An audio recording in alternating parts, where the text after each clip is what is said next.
আসসালামু আলাইকুম স্যার। ওয়ালাইকুম আসসালাম। আমার নাম হলো SK রন্দর্নে, deputy engineer, government of Maharashtra, water supply department. আমি একজন অমুসলিম, নন মুসলিম। আমার প্রশ্নটা হলো যে আমাদের এই পৃথিবীতে কেন এত ধর্ম সৃষ্টি হয়েছে? আমাদের চারপাশে এত বেশি ধর্ম কেন? এখানে একটা সেন্টেন্স লেখা আছে পিস টিভি লোগোর নিচে, যে পিস টিভি মানবতার সমাধান। এখানে আমার মতামত হলো এই, যে শান্তির জন্য জ্ঞান আর বিজ্ঞতার প্রয়োজন।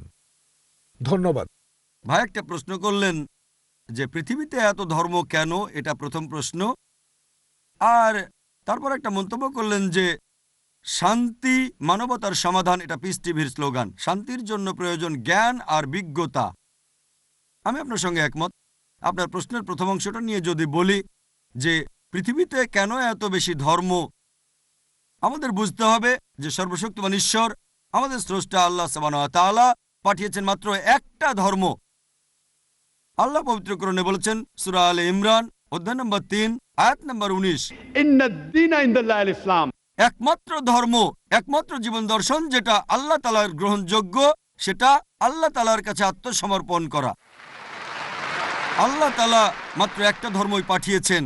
আর যত নবী রাসূল পৃথিবীতে এসেছেন, যেমন ধরেন আদম, ইব্রাহিম, মুসা, ঈসা, মুহাম্মদ, ওনারা সবাই শান্তিতে থাকুন। তারা মানুষকে একটা শিক্ষাই দিয়েছেন, আল্লাহর কাছে আত্মসমর্পণ করা। এখন আরবি ভাষায় যদি কেউ আল্লাহ তাআলার কাছে আত্মসমর্পণ করে তাহলে তাকে বলা হয় মুসলিম। আর ইসলাম, এই আরবি শব্দটার মূল আরবি শব্দটা হচ্ছে সালাম, যার মানে শান্তি। এর আরেকটা মূল আরবি শব্দ হচ্ছে সিলম, যার মানে আল্লাহ তাআলার কাছে নিজের ইচ্ছাকে সমর্পণ করা। তাহলে এক কথা ইসলাম মানে আল্লাহ তাআলার কাছে আত্মসমর্পণের মাধ্যমে শান্তি অর্জন করা। তাহলে আমাদের স্রষ্টা আল্লাহ তাআলা পাঠিয়েছেন মাত্র একটাই ধর্ম। তবে সময় বদলানোর সাথে সাথে ধর্মগ্রন্থগুলোও বদলে গেছে, বিকৃত হয়ে গেছে, নতুন জিনিস ঢুকেছে। আর এই ধর্মগ্রন্থ বদলানোর ব্যাপারে আল্লাহ পবিত্র কোরআনে বলেছেন সূরা বাকারা অধ্যায় নম্বর 2 আয়াত নম্বর 79, ফাওয়াইলুল লিল্লাযীনা ইয়াকতুবুনাল কিতাবা বিআইদিহিম সুম্মা ইয়াকুলুনা হাযা মিন ইনদিল্লাহ লিয়াশতারু বিহি সামানান কালিলা ফাওয়াইলুল লাহুম মিম্মা কাতাবাত আইদিহিম ওয়াইলুল লাহুম মিম্মা ইয়াকসিবুন। দুর্ভোগ তাদের যারা নিজ হাতে কিতাব রচনা করে আর বলে এটা আল্লাহর নিকট হতে। তারা এটা বলে তুচ্ছ মূল্য প্রাপ্তির জন্য। তাদের রচনার জন্য শাস্তি তাদের, যা উপার্জন করে সেজন্য শাস্তি তাদের। আল্লাহ তাআলা পাঠিয়েছেন অনেক আসমানি কিতাব, অনেক ইনস্ট্রাকশন ম্যানুয়াল। সময় বদলানোর সাথে সাথে এই ইনস্ট্রাকশন ম্যানুয়াল, আল্লাহর এই আসমানি কিতাব বদলে গেছে। যখন কোনো কিতাব বিকৃত হয়ে গেছে, আল্লাহ নতুন রাসূল পাঠিয়েছেন আর নতুন কিতাব। এইভাবে অনেক দিন চলেছে। তারপর আল্লাহ পাঠালেন সর্বশেষ ও চূড়ান্ত নবী মুহাম্মদ সাল্লাল্লাহু আলাইহি সাল্লামকে, আর সর্বশেষ ও চূড়ান্ত আসমানি কিতাব কোরআন নাজিল করলেন। এর আগে যেসব নবী রাসূল এসেছিলেন, আমাদের প্রিয় নবী মুহাম্মদ সাল্লাল্লাহু আলাইহি সাল্লাম বলেছেন যে আল্লাহ তাআলা এই পৃথিবীতে 1,24,000 নবী রাসূল পাঠিয়েছেন। পবিত্র কোরআনে মাত্র 25 জনের নাম বলা হয়েছে, অন্যদের নাম আমরা জানি না।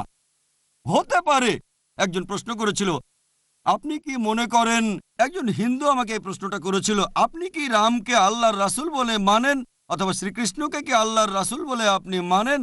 আমি বলবো, যেহেতু নামটা কোরআন হাদিসে উল্লেখ করা নেই, আমি জানি না। আমি জানি না, হতে পারে রাসূল অথবা নাও হতে পারে, নিশ্চিত করে বলতে পারছি না। তবে কথাটা মানতে হবে, যেসব নবী রাসূল এসেছেন নবী মুহাম্মদ সাল্লাল্লাহু আলাইহি ওয়াসাল্লামের আগে, তারা ছিলেন সেই সময় আর সেখানকার মানুষের জন্য। তাহলে রাম যদি আল্লাহ রাসূল হয়েও থাকেন, যদি কৃষ্ণ আল্লাহ রাসূল হয়েও থাকেন, তারা এসেছিলেন সেখানকার মানুষ আর সেই সময়ের জন্য। বর্তমানে পৃথিবীর সব মানুষ, তারা থাকতে পারে ভারতে অথবা আমেরিকায় বা সৌদি আরবে বা কানাডায় বা ইংল্যান্ডে, পৃথিবীর যে কোনো জায়গায় তারা মানবে সর্বশেষ ও চূড়ান্ত নবী মুহাম্মদ সাল্লাল্লাহু আলাইহি সাল্লামকে এবং সর্বশেষ ও চূড়ান্ত আসমানি কিতাব পবিত্র কোরআন। আল্লাহ আমাদের কথা দিয়েছেন সূরা হিজর অধ্যায় নম্বর 15 আয়াত নম্বর 9, যে আমি কোরআন অবতীর্ণ করেছি, সেটা আমি সংরক্ষণ করব। তাহলে আল্লাহ তাআলা পাঠিয়েছেন মাত্র একটা ধর্ম, সেটা হচ্ছে আল্লাহ তাআলার কাছে আত্মসমর্পণ করা। ইসলাম মানে আল্লাহর কাছে আত্মসমর্পণ করার মাধ্যমে শান্তি অর্জন করা। আর আপনি বললেন জ্ঞান এবং বিজ্ঞতা দিয়ে শান্তি অর্জন করা যায়। হ্যাঁ, কার কাছ থেকে জ্ঞান? সবচেয়ে সেরা কে? আল্লাহ তাআলা আমাদের স্রষ্টা। কে সবচেয়ে জ্ঞানী? আল হাকিম, তিনি আল্লাহ সুবহানাহু ওয়া তাআলা মহান স্রষ্টা। তাহলে শান্তি অর্জনের সেরা উপায় হচ্ছে সেই জ্ঞান এবং নির্দেশনা মেনে চলা যেটা আমাদের স্রষ্টা আল্লাহ সুবহানাহু ওয়া তাআলা পাঠিয়েছেন। আশা করি উত্তরটা পেয়েছেন। ধন্যবাদ।